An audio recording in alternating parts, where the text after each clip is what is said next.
irmãos, tudo bem? É bom continuarmos estudando a lição da Escola Sabatina. E hoje nós vamos estudar herdeiros da promessa, ou das promessas, né? Herdeiros das promessas. Então não era só uma promessa, eram várias promessas que Deus tinha ali para o povo de Israel, como Deus tem várias promessas para nós também hoje. E uma das principais promessas, se não a principal, é a volta de Jesus, que ele nos prometeu que iria voltar e quer encontrar um povo preparado para se encontrar com ele. Oxalá que eu e você possamos estar nesse grupo seleto que vai dizer: este é o nosso Deus, como diz o livro de Isaías, a quem nós aguardávamos e ele nos salvará. Josué, capítulo 1, versículo 2, o Senhor disse ao líder de Israel, agora o atual líder de Israel, que ele daria a terra a eles.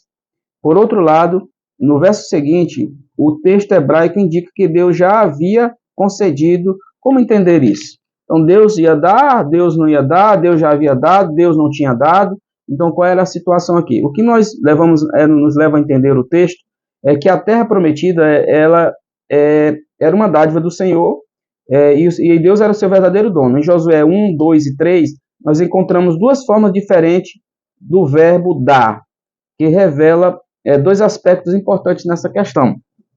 E outra coisa, a terra agora que o povo de Israel estava passando a possuir, eles já haviam conquistado uma parte do território da Transjordânia e havia sido agora ocupada por Israel. Mas a maior parte da terra ainda não havia sido conquistada. Então nós podemos pensar assim: o povo já estava adentrando a terra, uma parte já foi conquistada, então já havia sido dada, mas havia uma outra parte ainda a ser alcançada, que precisava o povo de Israel possuir. Em Josué capítulo 1, versículo 3, o verbo é usado em uma forma verbal perfeita, dando a impressão de que a terra já havia sido dada a eles. Quando Deus é o sujeito de tais ações, a forma gramatical é chamada de perfeito profético. O que Deus promete em sua palavra é tão seguro que podemos confiar nisso, como essa realidade já tivesse sido cumprida. Então já imaginou, Deus promete alguma coisa para a gente, e aí a gente já pode confiar que aquilo já vai ser alcançado.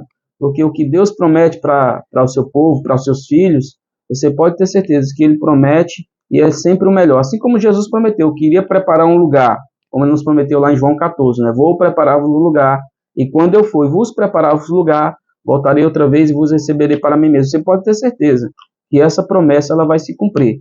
Então é como se nós já tivesse garantido essa oportunidade de nós estarmos no novo céu e numa nova terra. Só depende de mim, só depende de você.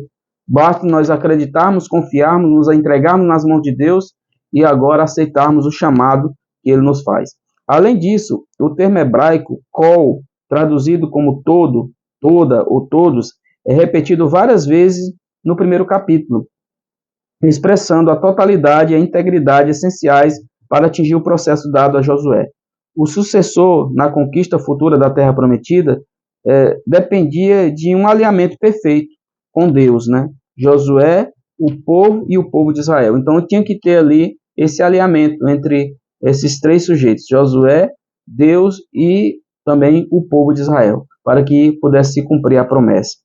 As promessas de Deus são algo mágico e ao mesmo tempo místico. Elas não têm em si mesmas o poder de garantir o próprio cumprimento. Então você vê que existe uma parte do ser humano a desempenhar.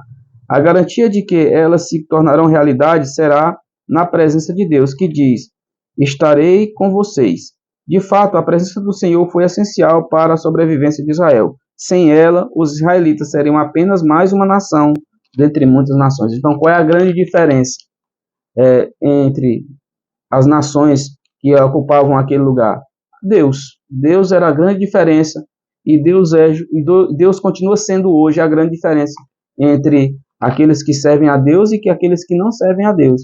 O livro de Malaquias diz que nós veremos outra vez qual é a diferença entre os que servem a Deus e os que não servem a Deus. Nós sabemos que aqueles que servem a Deus, eles também passam por lutas, eles também passam por sofrimentos, mas eles também são vitoriosos. Talvez você agora, nesse momento, esteja passando por um momento de luta, de dificuldade, talvez de desafio, de incompreensão por parte de algumas pessoas, mas nós precisamos entender uma coisa: todos nós que vivemos nessa terra, nós passamos por esses momentos, mas isso não deve desanimar o nosso coração, nem nos fazer desistir.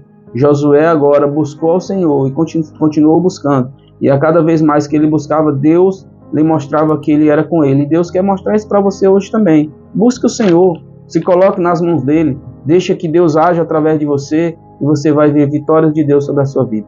Vamos orar? Querido Deus e eterno Pai, abençoa, Senhor, cada dia mais o estudo dessa palavra, da Tua palavra, e ajuda-nos a entendê-los, tendo a certeza que aquele que prometeu que estaria conosco é fiel, e todas as promessas contidas na Tua palavra se cumpriram e continuarão se cumprindo enquanto existir vida nesse mundo. Continua conosco, nós te rogamos, em nome de Jesus. Amém.